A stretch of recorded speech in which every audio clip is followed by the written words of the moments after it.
Un gran saludo a toda la audiencia de Radar Insular. Bienvenidos una vez más a otra edición especial destinado a resolver los problemas de las comunidades. Queremos recordarle a todos los consejos comunales que quieren que las cámaras de Radar Insular llegue a su comunidad, comunicarse con nosotros, escribirnos a través de radarinsular@gmail.com. Y hoy queremos colocar el ojo del radar a una situación delicada que vivimos todos los venezolanos, que es la crisis eléctrica y que por supuesto está generando calamidades a todo el pueblo de Venezuela y muy en especial al pueblo de Nueva Esparta. ¿Por qué hay apagones por todos lados en el estado de Nueva Esparta? ¿Cuáles son las causas que generan estos apagones? Y es que ahorita nos encontramos, como pueden observar, en Porlamar, en la ciudad de Porlamar, en lo que se denomina la urbanización Vistabella, atrás de la urbanización Vistabella. Y como pueden observar, esto eran unas plantas de respaldo, unas plantas de generación distribuida. Ese es el nombre técnico que tiene. Millones de dólares. Son millones de dólares que se han invertido no solamente en esta planta de generación distribuida, que lamentablemente, como pueden observar, están inoperativas, están abandonadas, sino que en otras partes del estado Nueva Esparta.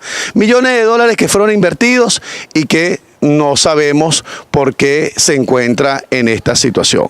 Hoy estaremos conversando con expertos en la materia. En especial vamos a conversar con el ingeniero Eustacio Aguilera, quien es miembro de la Comisión de Energía Eléctrica del Centro de Ingenieros del Estado Nueva Esparta. Acompáñenos a conocer crudamente qué es lo que sucede con el sistema eléctrico nacional y regional.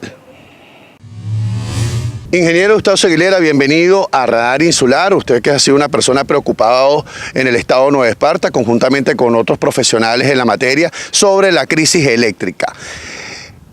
En el año 2009, el presidente Chávez declaró la emergencia eléctrica en Venezuela y desde ahí se invirtieron decenas de millones de dólares en buscar solución a esta crisis. Pareciera que eso no dio resultado. Explíquenos por qué esa crisis eléctrica nacional cuando en Latinoamérica no existe eso. Buenos días, Johnny. Muchas gracias por la invitación. Bueno, la crisis eléctrica nacional se inició apenas tomó posesión el nuevo gobierno en 1999. Lo que pasa es que la crisis se vino acelerando y profundizando y tuvo su clímax ahí en 2010, cuando se declaró la emergencia eléctrica nacional, con la idea de que sin proceso licitatorio y sin respetar criterios técnicos, protocolos, etcétera, se hicieran rápidas inversiones para intentar superar esa grave crisis que se había acumulado.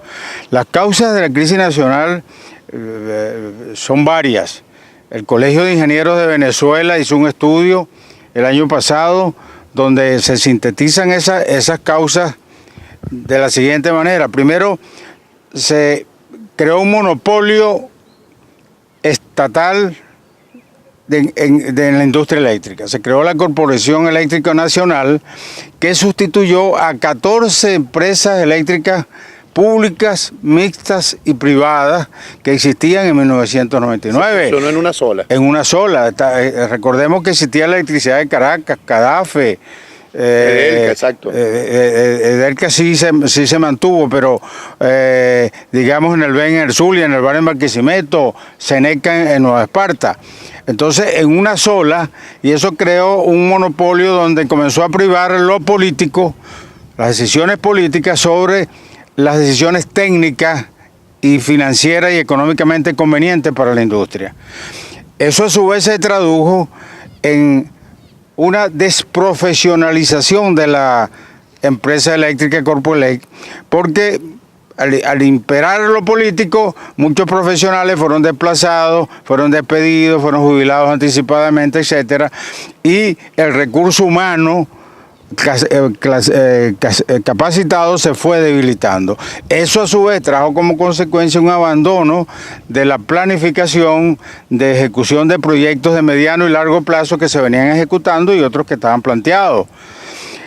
Entonces se tradujo a su vez esto en un debilitamiento, tanto en la capacidad de generación hidroeléctrica como térmica, que fue a su vez produciendo un desfase cada vez mayor entre la demanda y la oferta.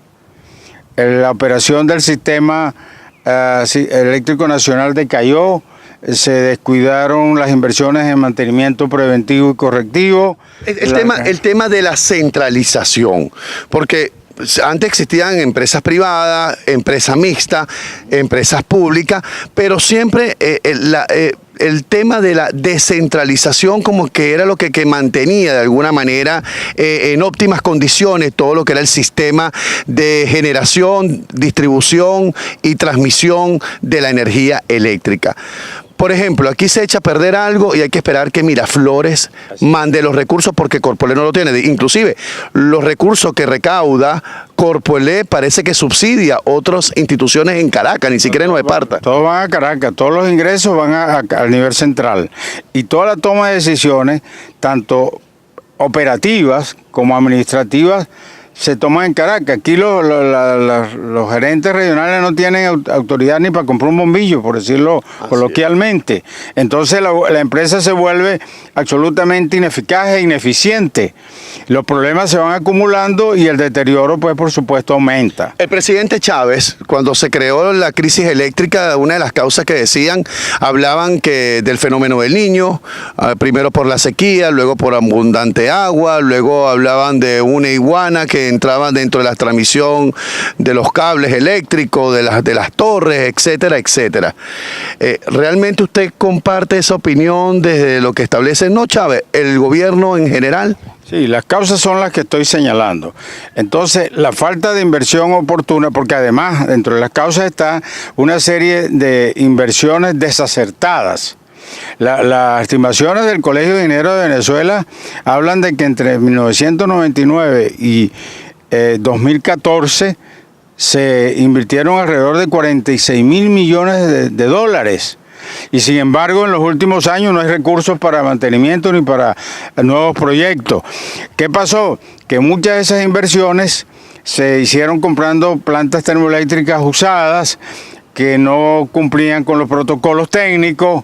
En el caso de Margarita se gastaron supuestamente 500 millones de dólares en un nuevo cable submarino, de lo cual vamos a hablar más adelante, en lugar de haber invertido en plantas generadoras nuevas dentro de la isla para que lográramos la autonomía de tierra firme y no tuviéramos esa dependencia del sistema eléctrico nacional, que cada vez que hay una falla en tierra firme, nosotros subimos apagones de 10 horas en el 70-80% de la isla. La situación geográfica de la isla de Margarita ha traído como consecuencia, y más que toda la mayoría de la generación de electricidad se genera en tierra firme, y que nosotros, bueno, teníamos el cable submarino viejo, ahora tenemos un nuevo cable que costó, como usted dijo, 500 millones de dólares y pareciera que no trajo solución alguna a los problemas de la insuficiencia de energía eléctrica en el estado de Nueva Esparta.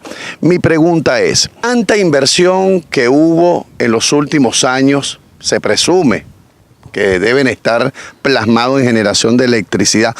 ¿Por qué tantos apagones en Nueva Esparta? Pareciera que Nueva Esparta está castigada por eso. ¿Por qué no hay tantos apagones como por ejemplo en Caracas? ¿Por qué tiene que ser en Nueva Esparta? Pareciera que aquí existen venezolanos de primera y venezolanos de segunda. Bueno, Nueva Esparta ha sido una cenicienta en cuanto a la atención del servicio eléctrico. Volvemos a lo de las inversiones equivocadas. Aquí se construyó una nueva planta que se llama Juan Bautista Arismendi, adicional a la que entró en servicio en 1975, que es la Luisa Cáceres Arismendi. Que también vamos a hablar ahorita sobre la cual vamos a hablar. Pero esta nueva planta, Juan Bautista Arismendi, fue incorporada en 2013 y sin embargo tenía dos generadores que se suponían que eran nuevos, resulta que fueron usados. Venían disponibles para trabajar con gas y tuvieron que hacer una conversión para trabajar con combustible líquido porque no ha llegado el gasoducto Margarita. Entonces ese tipo de improvisaciones, la falta de planificación que hablamos al principio, así como la decisión de adquirir un nuevo cable submarino, gastando esos 500 millones de dólares, que es una inversión absolutamente equivocada, porque la decisión estratégica correcta era generar toda la energía dentro de la isla y ser autónomo del sistema eléctrico interconectado nacional. Sobre nacional. eso, todos esos planes de generación eléctrica, y también vamos a hablar de la eólica, que era un proyecto de hace mucho tiempo y parece que los reales desaparecieron. Vamos a hablarlo más adelante, donde vamos a hablar todos los planes de generación eléctrica para el estado de Nueva Esparta y por qué Nueva Esparta sigue con una crisis eléctrica regional. Vamos a unos cortes comerciales. En la próxima parte seguimos conversando con el amigo, el ingeniero Eustacio Aguilera, sobre la crisis eléctrica en el estado de Nueva Esparta.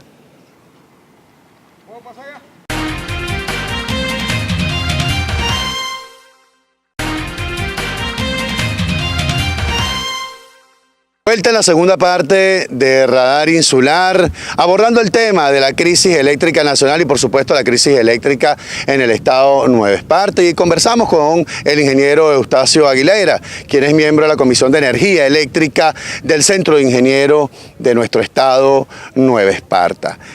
¿Cuáles son las distintas fuentes de generación eléctrica existentes en el estado de Nueva Esparta? Son 4.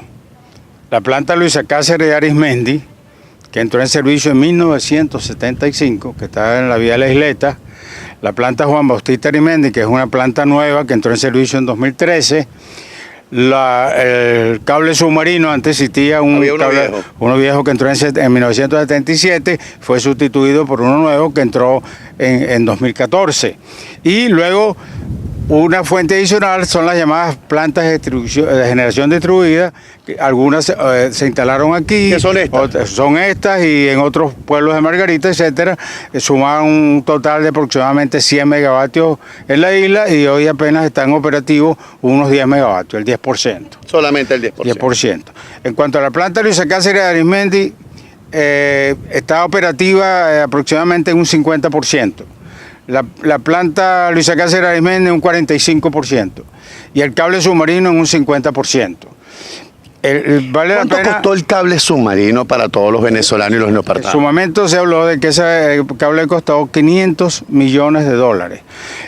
Pero hay que decir que esa fue una decisión estratégica equivocada, porque lo que estaba planteado por el gobierno nacional y anunciado por el ministro de Energía y Minas en su momento era que con la construcción de un gasoducto, que en efecto se construyó y entró en servicio en 2013, íbamos a crecer con nuevas plantas termoeléctricas dentro de Margarita para eliminar la dependencia de tierra firme y la negativa influencia que ocurre cuando hay fallas en el sistema interconectado nacional que afecta al cable submarino y deja a Margarita por varias horas fuera de servicio. Además, cuando viene la época de sequía, entonces hay un racionamiento en el sistema eléctrico de Guri que a su vez afecta el cable submarino y nos limita lo que transporta el cable. Se invirtió 500 millones de dólares, tengo entendido que fue con el convenio China-Venezuela. Correcto. 500 millones de dólares para transmitir energía eléctrica de tierra firme a Nueva Esparta. ¿Qué otro mecanismo alternativo se hubiese hecho para generar electricidad acá? Con esos 500 millones de dólares, ¿ya tuviésemos autonomía en este momento, sí o no? Tuviésemos autonomía, pudiésemos haber comprado plantas por el equivalente a 400 megavatios efectivos dentro de la isla y no tuviéramos ese problema tan dramático. Ahora, es bueno decir lo siguiente del cable submarino, que el cable submarino está diseñado para trabajar con un voltaje de 230 kilovoltios y transportar 300 megavatios, pero resulta que no existen 230 kilovoltios ni en Chacopata donde arranca el cable, ni en Margarita donde llega el cable. Entonces tiene que trabajar con el voltaje existente, que son 115 kilovoltios, que era con lo que trabajaba el cable viejo. O sea, que lo que se hizo fue cambiar la estructura, pero es el mismo voltaje. El mismo voltaje, no se cambió ninguna estructura, simplemente se conectó a las mismas estructuras que operaban con el cable viejo.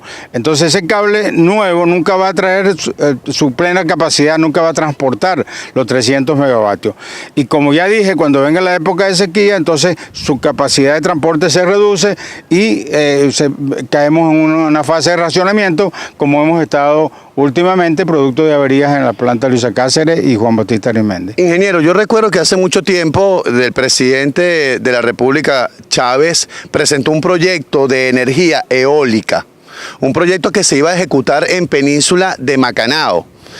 Creo que yo recuerdo en el 2007 que bueno, todo el mundo lo aplaudió, yo particularmente lo aplaudí. Luego me enteré que lo suspendieron porque las aspas el peso de las aspas no pasaba por el puente viejo que estaba, que era de 30 toneladas. Ahora bien, ha pasado tanto... Se construyó un nuevo puente sobre la laguna de la Arestinga. Ahora está el nuevo puente. ¿Ejecutar ese proyecto o no?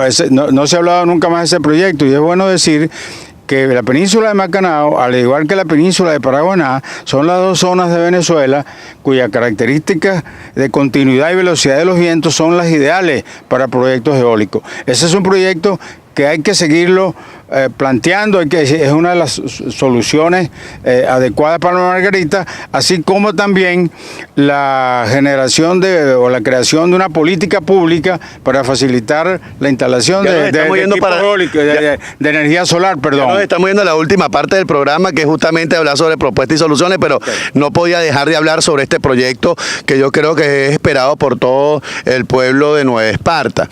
Sobre las plantas de generación distribuida, que son plantas de respaldos. Vamos a hablar un poquito más a fondo de esto. Hubo la crisis eléctrica. El gobierno hizo o invirtió un dinero para instalar este tipo de plantas, pero vamos a dar la vuelta nuevamente para que la gente vea las plantas. En este espacio aquí en Vista Bella se instalaron estas plantas de respaldo al sistema eléctrico. Usted me dijo fuera de corte que esto no es para estar en funcionamiento continuo, no. Y las autoridades no sabían eso. ¿Y cuántas pusieron en el estado de Nueva Esparta? Bueno, en el estado de Nueva Esparta se instalaron alrededor de unos 110 megavatios en total, y que hoy, como dije antes, está operando solamente un 10%. Pero fíjate, existen tres tipos de plantas rápidamente. Bueno, en Boca del Río, Las Hernández, estacionamiento de Bonotur, Canódromo, bueno, aquí en Aricagua, etcétera, en muchos sitios, en la propia planta Luis Cáceres y Arimendi, algunas que son las que quedan operativas. Pero es bueno decir que hay tres tipos de plantas rápidamente. Una que son de emergencia, que solamente cubren una parte de la carga, la parte crítica, durante poco tiempo. Luego las de respaldo, que pueden cubrir toda la carga, un 80-90% de la carga, durante también periodos cortos de duración. Y luego la de sistema de generación continuo. Entonces, estas plantas de generación distribuida pueden usar a lo máximo como plantas de respaldo, y las utilizaron como de sistema continuo. Entonces, esas son plantas que requieren mucho mantenimiento. No hubo previsión para aportar los repuestos necesarios, y a medida que se iban dañando fueron dejando abandonadas en toda la isla y en todo el país, porque esta es una inversión que se hizo a nivel nacional. ¿Cuál es el costo aproximadamente por cada megavatio? Un megavatio es aproximadamente $1 millón, es lo establecido como un estándar aproximado a nivel internacional. En su momento serían $110 millones aproximadamente. El precio promedio real. Sí. En la próxima parte vamos a seguir conversando cuáles son las consecuencias del déficit y la crisis eléctrica en el estado de Nueva Esparta. También vamos a darle el derecho de palabra a voceros del Consejo Comunal que quieren hablar sobre el proyecto que ellos quieren acá en Vista Bella, y con mucho gusto le vamos a dar el espacio, y por supuesto propuestas y soluciones. Vamos a unos cortes comerciales y ya regresamos aquí en Radar Insular.